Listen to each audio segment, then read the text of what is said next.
त्या शेवटच्या माणसापर्यंत नुसत्या घोषणा पोहोचतात, राज्यकर्ते पोहोचत नाहीत.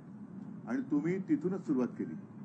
जेव्हा एखाद्या गोष्टीच्या पायालाच धक्का लागतो तेव्हा ते शिखर असतं ते कोसळतं. यांचं शिखर जे आहे ते सगळं खोट्यावरती आधारित आहे. आणि तुम्ही एकूण सुषमाताई, मी तुम्हाला मध्ये थोडंसं थोडक्यात घ्यायला सांगितलं कारण परत प्रेसची त्यांच्या वेळेची मर्यादा आहे. एकदा आपण व्यवस्थित सगळ्या आपल्या कार्यकर्त्यांचं पण शिबिर घेऊन या सगळ्या गोष्टी सांगू, कारण या जनतेपर्यंत पोहोचल्या पाहिजेत. जनतेच्याच गोष्टी जनतेपर्यंत पोहोचत नाही. याचं कारण असं की जाहिराती मोठ्या प्रमाणावरती होत आहेत आणि लोकांना असं वाटतं की एखादी योजना, जसं पंतप्रधानांचा फोटो लावला आणि एक 50 कोटी लोकांना फुकट घरं दिली, आपल्याला असं वाटतं किंवा तिथल्या लोकांना असं वाटतं की माझ्या गावात नाही पण सरकारची जाहिरात म्हणजे देशात इतरत्र झालं असेल. वास्तव पाहिलं तर कुठेच झालेलं नसतं. आणि एकूण आता जे काही वातावरण आहे, मी सगळीकडे तुमच्यासारखं मी पण सगळ्यांशी बोलत असतो, भेटत असतो, विविध क्षेत्रातील विविध थरातील लोकांशी बोलतोय. सगळेजण नाराज आहेत, सगळेजण वरपासून खालपर्यंत नाराज आहेत. याच्यात मी अंधभक्त धरत नाही, कारण त्यांना डोळे असून दृष्टी नाही असंच म्हणावं लागेल. असे हे अंधभक्त ते सोडून द्या. पण नाहीतर उद्योगपती आहेत, शेतकरी आहेत, कामगार आहेत, सगळ्यांमध्ये एक असंतोष आहे. आणि तरी देखील त्यांचा असं थोडासा समज केला जातोय की काय करणार, पण ईव्हीएमनी हे जिंकू शकतात. मला आता अशी एक भीती वाटते की ईव्हीएम हे काही करू न करू, पण जनतेत असं एक गैरसमज पसरवला जातोय की जिंकत आहेतच, म्हणजे जिंकत नाहीयेत. कारण आता तुम्ही वस्तुस्थिती सांगितली, वस्तुस्थिती पाहिली. जर दुर्दैवाने ईव्हीएमचा घोटाळा करून जिंकले तर देशात मोठा असंतोष होईल, देशात मोठा असंतोष होईल. कारण हा शेवटी जनता हा सगळ्यात लोकशाहीतला मोठा घटक असतो. क्रांती म्हणतात ते मी अनेकदा सांगितलेले, क्रांती नेते नाही करत, क्रांती जनता करते. आणि जनतेच्या मनाविरुद्ध जसं आता चंदीगडमध्ये त्यांनी प्रयत्न केला, अगदी काल परवाकडे कुठे हिमाचल, तिथेही प्रयत्न केला. म्हणजे तोडा फोडा झोडा तुरुंगात टाकाने राज्य करा, हे जास्त टिकणार नाही. आणि जर जनतेच्या मनाविरुद्ध ईव्हीएमचा घोटाळा करून हे जिंकले तर देशामध्ये मोठा असंतोष हा भडकेल आणि मला त्याची चिंता वाटते.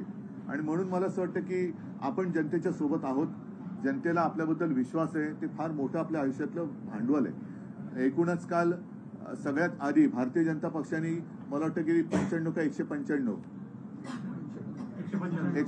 जणांची यादी जाहीर केली. 34 घराणेशाहीतले नाही, ते घराणेशाही तर भाग वेगळा.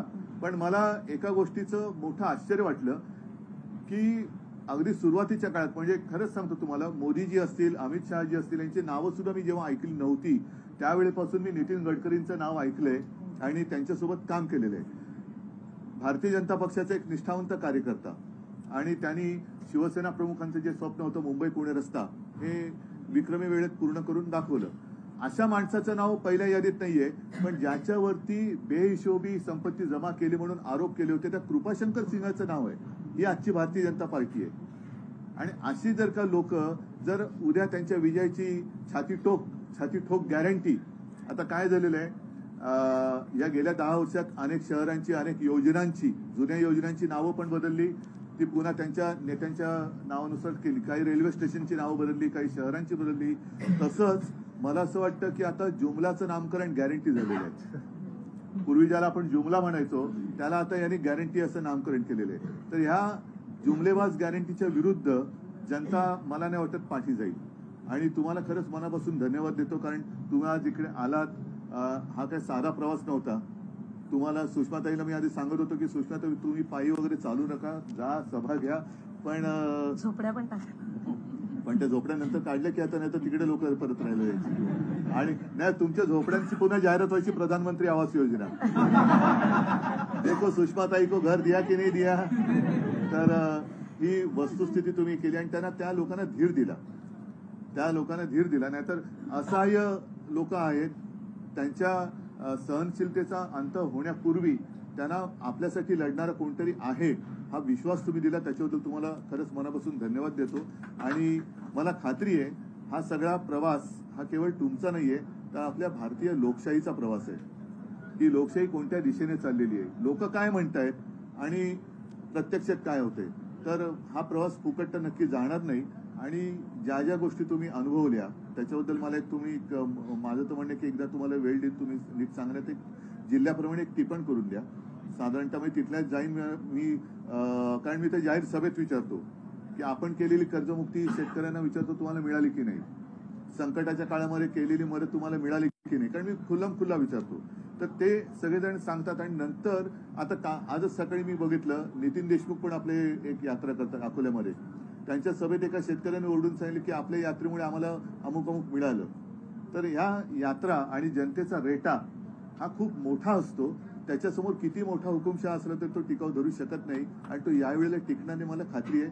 तुम्हाला परत एकदा सगळ्यांना मनापासून धन्यवाद देतो.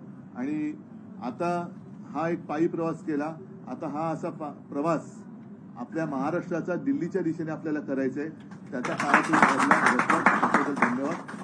जय हिंद, जय महाराष्ट्र. आईच्या पायांना एवढे मोठे मोठे तिला आता जरा शांत, जरा 1-2-4 दिवस जरा आराम करायला सांगा.